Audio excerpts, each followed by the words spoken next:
오늘 먼저 첫 번째 재판 어떤 사건인지 좀 설명을 해주시죠. 네, 미성년자를 감금하고 가혹행위를 했던 이 20대 남성 일당이 붙잡혔습니다. 인천의 모텔이나 식당을 데리고 다녔다고 하고요. 무려 68시간 동안 감금을 했다고 합니다. 이 가혹행위는 이제 돈을 빌렸는데 갚지 않아서 이렇게 가혹행위를 했다는 건데 매운 음식을 먹이기도 하고 때리기도 했다고 합니다. 자, 그러면 이쯤에서 오늘 체크포인트 짚어보죠. 매운 음식 고문입니다. 자, 일단 오늘 좀 사건에서 눈길이 가는 것은 그 어떤 학대 행위의 주된 행위들이 팀장님 예. 매운 음식 아주 그냥 맵디 매운 그런 음식들로 사실상의 고문을 했더라고요. 그리고 보통 일반적으로 채권자가 채무자들을 이렇게 음식보다는 폭행을 한다든지 뭐 힘기로 압박을 해야 되는데 특이하게 좀 특이한 성격인데 아무튼 음식으로 고문했다고 하는데요. 제가 내용을 봤더니 식당에서 그 피해자한테 마늘과 고추, 그다음에 와사비라고 하십니까? 와사비. 고추냉이. 매운 거, 예, 고추냉이. 예. 그거를 넣은 그 쌈을 싸가지고 한 4-5번을 먹였다는 거예요. 얼마나 맵겠습니까? 또 그리고 편의점에서 불닭 소스라고 또 뜨거운 거 있어요. 매운 거. 거기에다가 또 겨자를 넣었어요. 순댓국에 국물까지 다 먹으라고 했고 또 캡사이신이 뭔지 아십니까?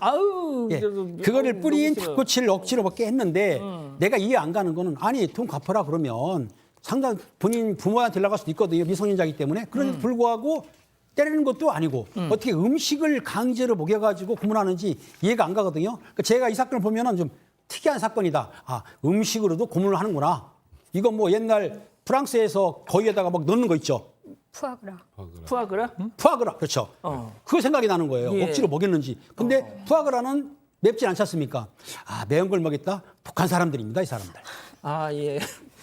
자, 아무튼 근데 저는 백 변호사님 이게 보니까 20대 3명이 20대가 고등학교 1학년 나이 되는 10대한테 돈을 빌려줬다는 거예요. 저는 이것부터가 좀 이거 뭐지 싶고 말이죠. 그러니까 이것도 정확하게 뭐 돈을 빌려줘서 뭐 얼마의 이자를 받으려고 했고 이런 건 잘 정확하게 지금 기사상으로 확인되지는 않았는데 그 지금 말씀하셨던 것처럼 미성년자한테 금전을 대여해 준 행위도 어떤 경위로 됐는지 사실 좀 확인해 볼 필요가 있는 맞습니다. 것 같고요.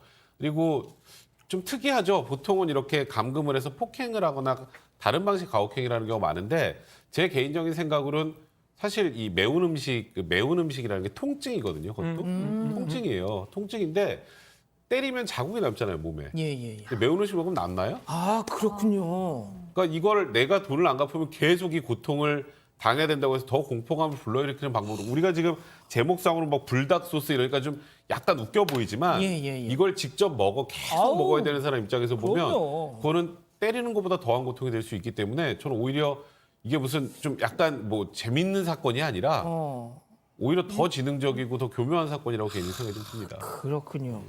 승현님, 네네. 승현님은 그 매운 음식 잘 드십니까? 저는 뭐 먹기는 먹는 편입니다. 예.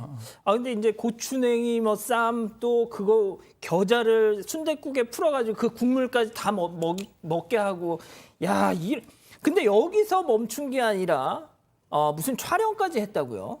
먼저 이 사건을 보면서 꼭 한 말씀 드리고 싶은 우리 시청자 여러분께 꼭 드리고 싶은 거는 미성년자가 어떤 법률 행위를 했을 때는 우리 민법상 미성년자를 절대적으로 보호합니다.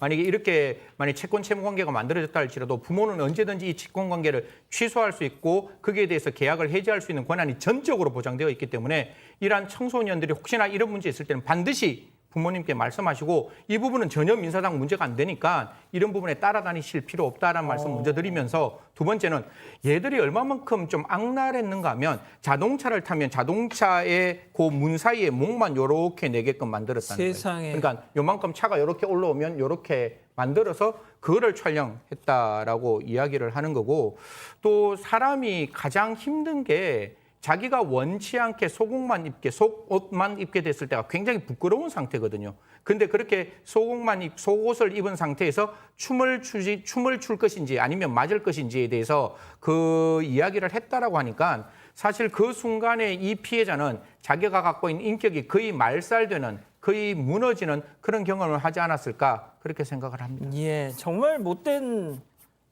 사람들이네요.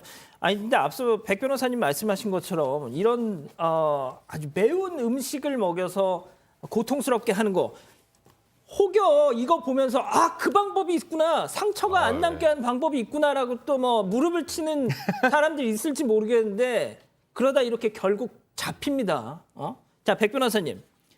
이 적용된 혐의부터 좀 정리를 해주시죠. 일단 아까 뭐 속옷만 입고 춤추라고 해서 그걸 촬영을 하고 아까 목만 내밀어서 그걸 촬영해서 SNS에 올렸으니까 이건 명백하게 정보통신망의료 촉진 및 정보보호연합 법률 그 안에 있는 명예훼손죄에 해당할 수 있고요. 두 번째는 그러니까 감금만 하고 그 이후에 플러스 가혹행위라는 경우에는 일반 감금죄가 아니라 중감금죄가 되고요. 그 다치기까지 했으니까 중감금 치상죄가 일단 해당이 됩니다. 그래서 일단 일반적인 감금죄, 감금치상보다는 훨씬 중하게 처벌하고요. 7년의 징역형이 처해질 수 있습니다. 자, 그래서 법원 판단이 나왔을 것 같은데요. 백 변호사님 그것도 좀 정리를 해주시죠. 일단 법원에서는 이제 이 남성들은 이렇게 주장을 했습니다. 저희 처벌 원하지 않는다고 피해자가 얘기했다. 그러니까 처벌불원서를 냈다고 하는데 이 피해자가 처벌불원 정확하게 명백하게 표현한 적 없다고 했고 그래서 이제 명예훼손죄분 관련해서 재판부가 그 부분을 이제 이 가해자들 피고인들의 주장을 받아들이지 않았고요. 일단 주도적인 역할을 했던 가해자 A 씨는 징역 1년, 그리고 가해자 B 씨 징역 8개월, 가해자 C 씨는 징역 8개월의 선고를 내렸고요. 예. 지금 아까 말씀드렸던 것처럼 억지로 매운 음식 먹이고 속옷만 입고 춤을 추게 하면서 수치심을 느끼게 하는 등 이 가혹행위의 형태 자체가 굉장히 죄질이 안 좋다라는 취지와 함께 실형 선고를 한 겁니다. 승현님, 네네. 보통 이렇게 가학적인 성향의 이런 사람들 있잖아요. 뭐 남이 이제 고통스러운 모습을 막 웃고 즐기면서 그걸 심지어 촬영까지 하고 이런 사람들 좀 어떻게 좀 봐야 됩니까? 되게 좀 말씀드리기 좀 죄송스러운 말씀인데 이게 우리나라의 사이코패스라는 사람들이 굉장히 적게 존재할 것이라는 생각조차도 좀 전 버려야 한다라는 생각이고 사이코패스가 접근하는 과정이 있고 사이코패스가 되는 과정이 있거든요. 그러면 그 사이에 우리가 소시오패스라 그래서 사회적인 어떤 활동을 하면서 다른 사람에게 가학을 하고 그 가학을 통해서 자기가 기뻐할 수 있고 그중에서 가장 중요한 거는 그 사람을 조종해서 자기 마음대로 부릴 수 있다는 게 아마 이 사람들한테 가장 큰 그 성취감이었다고 생각하는데 예. 이런 경우에 있어서 거듭 말씀드리지만 아까 징역 8개월, 징역 1년 저는 그것도 중요하지만 이들이 정말로 세상에 나왔을 때 자기들이 잘못했는 걸 알 수 있는 좀 제대로 된 좀 의료를 할 수 있는 좀 사법처우라 그러거든요. 의료처우가 좀 만들어져야 되지 않을까. 얘들 나오면 똑같이 할 거예요. 그러니까 저도 그게 좀 걱정이어서 그래서 좀 그 교정시설에 좀 제대로 좀 교정해서 할 수 있는 여러 가지 조치를 좀 취했으면 좋겠다라는 말씀드리겠습니다. 알겠습니다. 첫 번째 법 이렇게 마무리하고요.